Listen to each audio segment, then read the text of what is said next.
أعوذ بالله من الشيطان الرجيم. إن شر الدواب عند الله الصم البكم الذين لا يعقلون. ولو علم الله فيهم خيرا لأسمعهم، ولو أسمعهم لتولوا وهم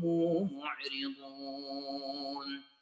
يا أيها الذين آمنوا استجيبوا لله وللرسول إذا دعاكم لما يحييكم،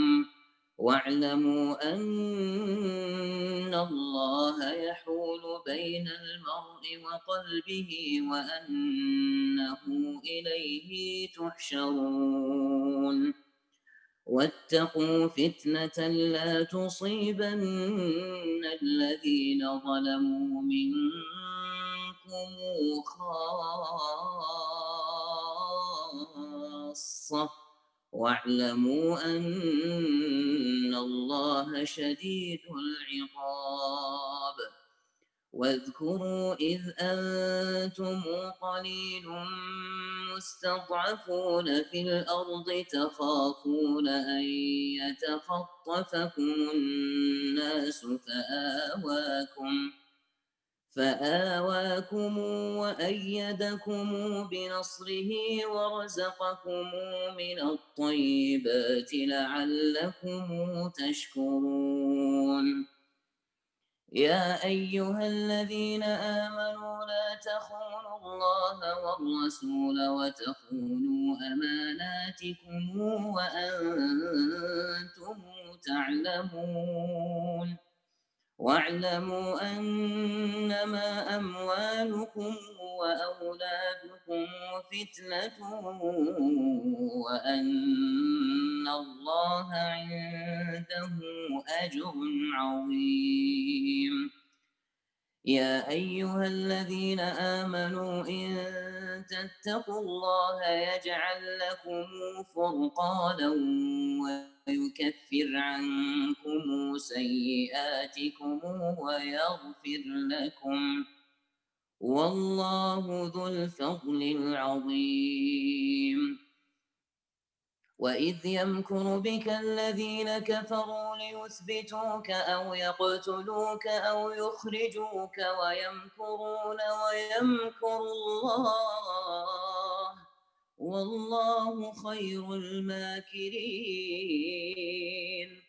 وإذا تتلى عليهم آياتنا قالوا قد سمعنا لو نشاء لقلنا مثل هذا إن هذا إلا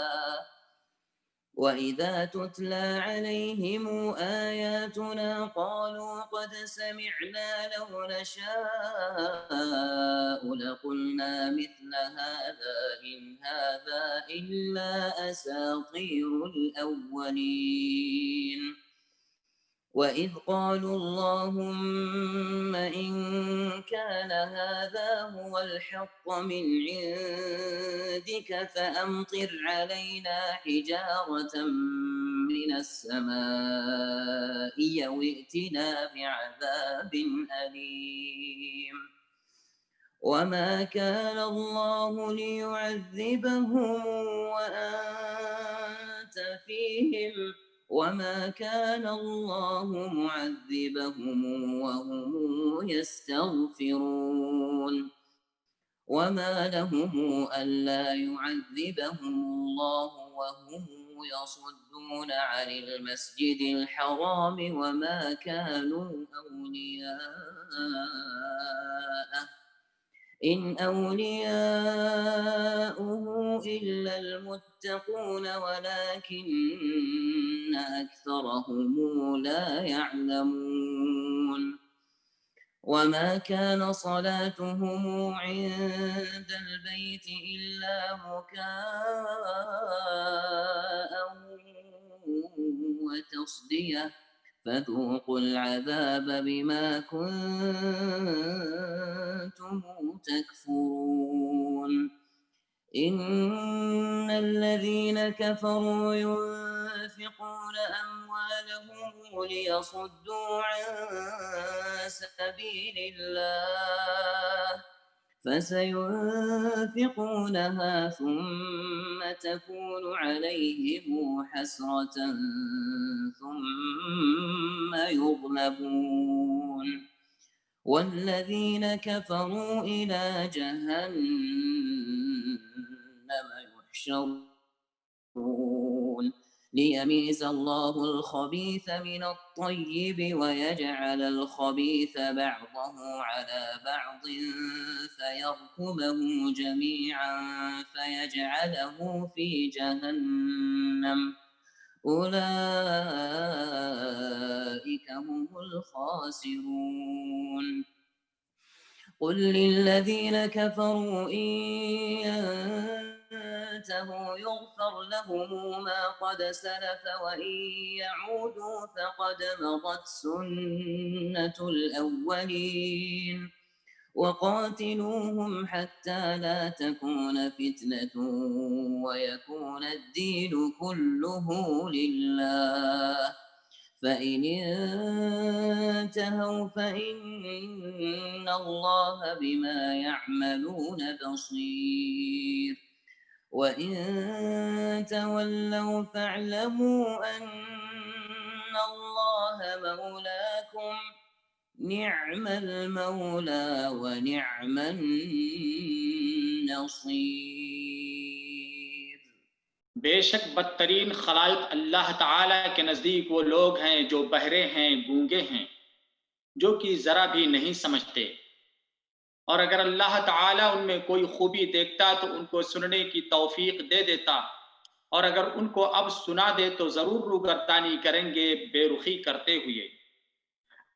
اے ایمان والو، تم اللہ اور رسول کے کہنے کو بجا لاؤ جبکہ رسول تم کو تمہاری زندگی بخش چیز کی طرف بلاتے ہوں، اور جان رکھو کہ اللہ تعالیٰ آدمی کے اور اس کے قلب کے درمیان آڑ بن جایا کرتا ہے، اور بلا شبہ تم سب کو اللہ ہی کے پاس جمع ہونا ہے۔ اور تم ایسے وبال سے بچو کہ جو خاص کر صرف انہی لوگوں پر واقع نہ ہوگا جو تم میں سے ان گناہوں کے مرتکب ہوئے ہیں، اور یہ جان رکھو کہ اللہ سخت سزا دینے والا ہے۔ اور اس حالت کو یاد کرو جبکہ تم زمین میں قلیل تھے، کمزور شمار کیے جاتے تھے، اس اندیشہ میں رہتے تھے کہ تم کو لوگ نوچ کھسوٹ نہ لیں،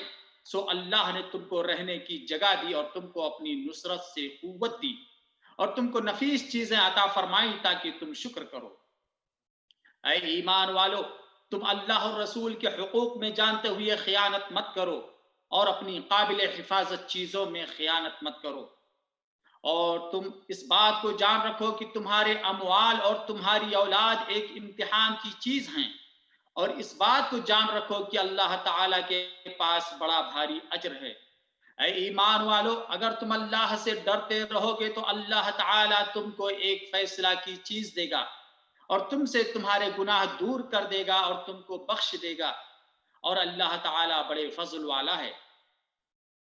اور اس واقعہ کا بھی ذکر کیجئے جبکہ کافر لوگ آپ کی نسبت تدبیر سوچ رہے تھے کہ آپ کو قید کر لیں یا آپ کو قتل کر ڈالیں یا آپ کو خارج وطن کر دیں، اور وہ تو اپنی تدبیریں کر رہے تھے اور اللہ اپنی تدبیر کر رہا تھا، اور سب سے زیادہ مستحکم تدبیر والا اللہ ہے۔ اور جب ان کے سامنے ہماری آیتیں پڑھی جاتی ہیں تو کہتے ہیں کہ ہم نے سن لیا، اگر ہم چاہیں تو اس کے برابر ہم بھی کہہ دیں یہ تو کچھ بھی نہیں، صرف بے سند باتیں ہیں جو پہلوں سے منقول چلی آ رہی ہیں۔ اور جبکہ ان لوگوں نے کہا کہ اے اللہ، اگر یہ قرآن آپ کی طرف سے واقعی ہے تو ہم پر آسمان سے پتھر برسا یا ہم پر کوئی دردناک عذاب واقع کر دے، اور اللہ تعالیٰ ایسا نہ کرے گا کہ ان میں آپ کے ہوتے ہوئے ان کو عذاب دے، اور اللہ ان کو عذاب نہ دے گا اس حالت میں کہ وہ استغفار بھی کرتے ہوں۔ اور ان میں کیا بات ہے کہ ان کو اللہ تعالیٰ سزا نہ دے،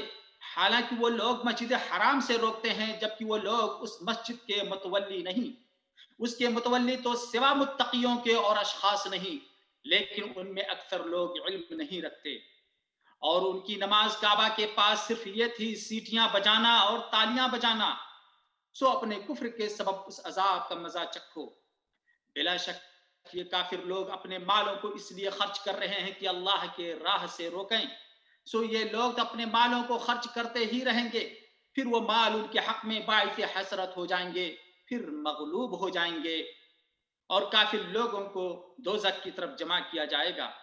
تاکہ اللہ تعالی ناپاک کو پاک سے الگ کر دے اور ناپاکوں کو ایک دوسرے سے ملا دے، بس ان سب کو اکٹھا ڈھیر کر دے، پھر ان سب کو جہنم میں ڈال دے۔ ایسے لوگ پورے خسارے میں ہیں۔ آپ ان کافروں سے کہہ دیجئے کہ اگر یہ لوگ باز آ جائیں تو ان کے سارے گناہ جو پہلے ہو چکے ہیں سب معاف کر دیے جائیں گے، اور اگر اپنی وہی عادت رکھیں گے تو کفار سابقین کے حق میں قانون نافذ ہو چکا ہے، اور تم ان سے اس حد تک لڑو کہ ان میں فساد عقیدہ نہ رہے اور دین اللہ کا ہی ہو جائے، پھر اگر باز آ جائے تو اللہ تعالیٰ ان کے اعمال کو خوب دیکھتا ہے، اور اگر روگردانی کریں تو یقین رکھیں کہ اللہ تعالیٰ تمہارا کارساز ہے، وہ بہت اچھا کارساز ہے اور بہت ہی اچھا مددگار۔